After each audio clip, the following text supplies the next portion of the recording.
So students, we have seen this is the definition of IC sets and here I have given you a table. Remember, इनमें से कोई सा भी आप combination उठा लें. मैंने आपको बोला बेटा एक बार सेल्फ ट्राई कीजिएगा, A को B से या B को C से या C को D से, यानी कि 110, 27 या 13, 10-5, 1-4, 10-4 ऐसे इनको कॉम्बिनेशंस को कंपेयर करके देखिएगा. मैं आपको शर्त लगा के कह सकता हूँ कि इनमें से कहीं भी आपको जो है मोनोटोनिक प्रेफरेंस देखने को नहीं मिलेगा और सभी जगह आईसी सेट्स बनेंगे. अब एक बार मैं आपको ये टेबल फॉर्मेशन की टेक्निक बता देता हूँ दो टेबल्स के थ्रू. सबसे पहले ध्यान रखिएगा, कॉम्बिनेशन ABCD लिखने की ज़रूरत, आप लिखना चाहें तो लिख सकते हैं, नहीं लिखे तो मत लिखिएगा. मान लीजिए मैं एक टेबल बना रहा हूँ, कॉम्बिनेशन ABCD 4, मैं ज़्यादा कॉम्बिनेशन भी रख सकता हूँ, ये मेरे ऊपर है. मैंने दो गुड्स ले लिए. जनरली कॉमन सेंस में गुड्स के नेम लिए जाते हैं गुड X एंड Y.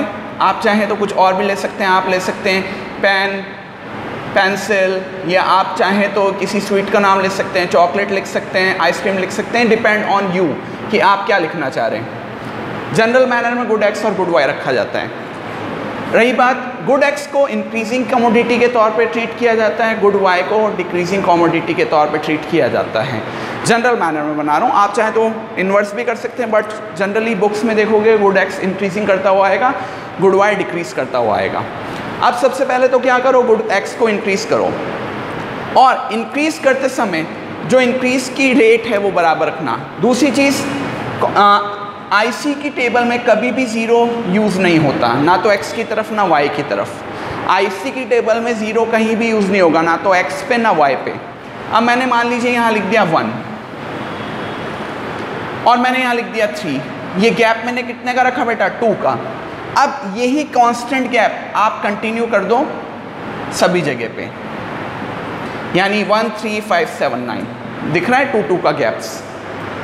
अब ये इंक्रीजिंग ऑर्डर में हो गया. तो आपको मैंने क्या ट्रिक बताया, X का गैप कैसा रखना है, X को इंक्रीज करता हुआ रखना है, प्लस X का जो गैप होगा, स्पेसिंग होगी, वो इक्वल रहनी चाहिए, बराबर रहनी चाहिए. दूसरी इंपॉर्टेंट बात, Y को अपने को डिक्रीज करना है. अब मैंने मान लीजिए Y का मतलब लिख दिया, सबसे पहली वैल्यू लिख दी 30. अब जितनी भी वैल्यूज़ मैं नीचे लिखूंगा वो फॉल करती हुई आएगी, यानी 30 से कम होनी चाहिए. बट फॉलिंग का पैटर्न जो होना चाहिए वो एक स्पेशल पैटर्न होना चाहिए. स्पेशल पैटर्न क्या है, फॉलिंग पॉइंट्स जो होने चाहिए must be decreasing. Must be decreasing का मतलब मैं आपको बताता हूँ. यहाँ जैसे आप देखिएगा, यहाँ पर चॉकलेट की क्वांटिटी फॉल करती हुई आ रही है. सबसे पहली क्वांटिटी थी 10, उसके बाद हो गई 7, ये बीच का गैप आया 3, फिर 7 से आया 5, बीच का गैप 2, एंड 5 से आया 4, डिफरेंस आया 1. यानी फॉल जब करेगी तो फॉलिंग के बीच में जो डिफरेंस आ रहा है वो गिरता हुआ होना चाहिए. तो सेम पैटर्न अपन यहाँ रखेंगे. मान लीजिए सबसे पहली बात तो 30 से नीचे कोई नंबर लिखेंगे. मैंने यहाँ लिख दिया 20. अब सोचिए मैंने कितने पॉइंट फॉल कराया, 10 पॉइंट.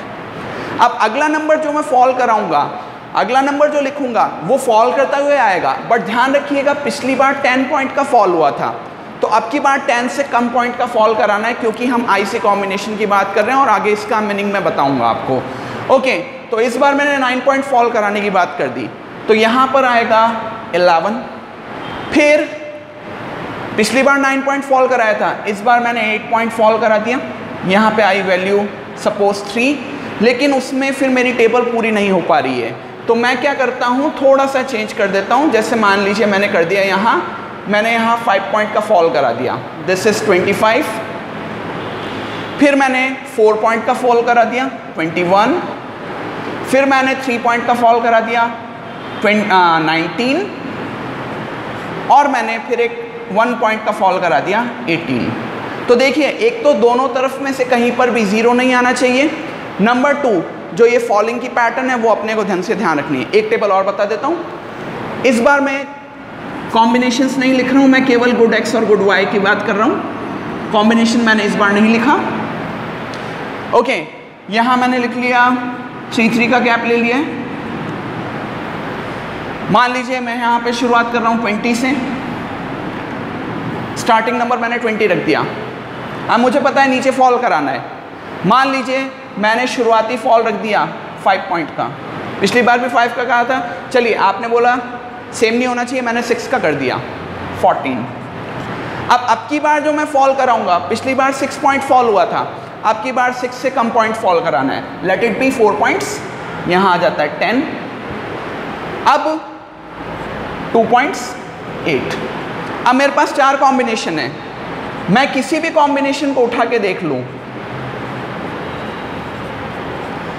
इनमें से कोई भी कॉम्बिनेशन मोनोटोनिक प्रेफरेंस में नहीं जाएगा, ये सब आईसी कॉम्बिनेशन में आएगा। सेम वे मेरे पास 5 कॉम्बिनेशन है, किसी भी 2 कॉम्बिनेशन को कंपेयर करके देख लीजिएगा बेटा, कोई भी इनमें से एमपी या मोनोटोनिक प्रेफरेंस में नहीं जाएगा, वो आईसी कॉम्बिनेशन में आएगा। एक टेबल और बता देता हूं मैं आपको ताकि आपको क्लियर हो जाए।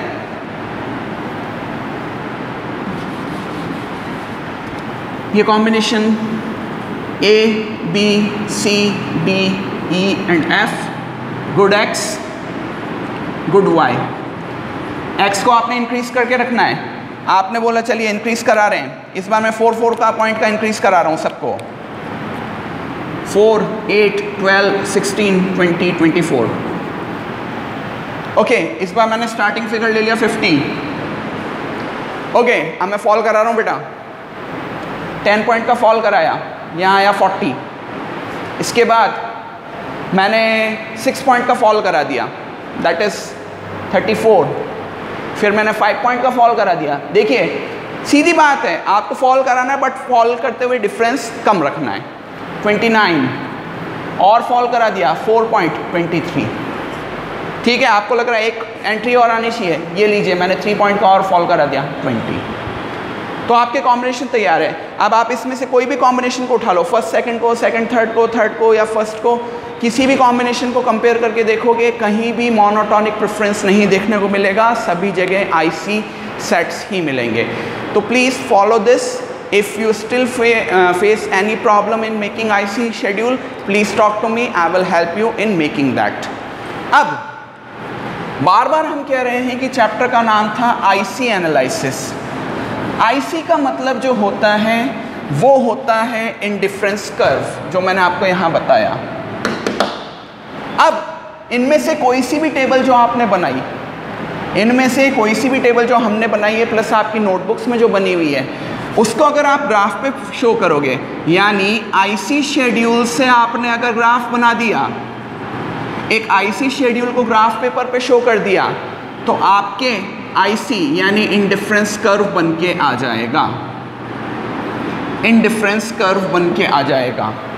इंडिफरेंस कर्व बनाते समय हमेशा ध्यान रखिएगा, गेनिंग कमोडिटी हमेशा एक्स एक्सिस पे आती है, जनरली जिसको हम गुड एक्स के तौर पे जानते हैं, और लूजिंग कमोडिटी हमेशा वाई एक्सिस पे आती है, जिसको हम गुड वाई के तौर पे जानते हैं, जनरली मैंने बताया था। और सब कुछ अगर आपका सही रहा तो आईसी इस शेप में आएगा, आईसी इस शेप में आएगा। इसके ऊपर डिफरेंट कुछ पॉइंट्स आ सकते हैं अकॉर्डिंग टू योर टेबल। जैसे इस टेबल से बनाओगे तो 5 पॉइंट्स शो करेगा, इस टेबल से बनाओगे तो 4 पॉइंट्स शो करेगा, इस टेबल से बनाओगे तो 6 पॉइंट्स शो करेगा। आपके जो नोटबुक में या नोट्स में आपके ग्राफ बना के मैं भेजूंगा, उसमें आपको 4 या 5 पॉइंट्स मिलेंगे। एक बात ध्यान रखने की कि सपोज मैंने मान लीजिए इनको नाम दे रखा है A, B, C और D, तो हमने जैसे बोला था कि इस टेबल में जितने भी कॉम्बिनेशन हैं वो सब आईसी कॉम्बिनेशन है, उनमें से कोई भी मोनोटोनिक प्रेफरेंस नहीं है। दैट मीन्स इधर कॉम्बिनेशन A बराबर B बराबर C बराबर D बराबर E, कोई सा भी कॉम्बिनेशन उठाओ सेटिस्फेक्शन सेम मिलेगा।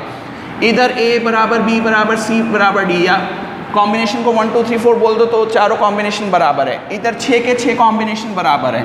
तो सेम पॉइंट आईसी के ऊपर जितने भी पॉइंट्स होते हैं, all points on an IC are equal in terms of satisfaction. आप किसी भी आईसी पे ट्रैवल कर रहे हो, कोई सा भी पॉइंट उठा लो, कोई से भी पॉइंट का कॉम्बिनेशन उठा लो, चाहे ए वाला या बी वाला या सी या डी या ई या ई एफ, आपको जितने भी यहाँ पॉइंट मिलेंगे आईसी के ऊपर वो सेटिस्फेक्शन लेवल के मामले में इक्वल लेवल का सेटिस्फेक्शन ऑफर करेंगे। ये बात आपको ध्यान में रखनी है।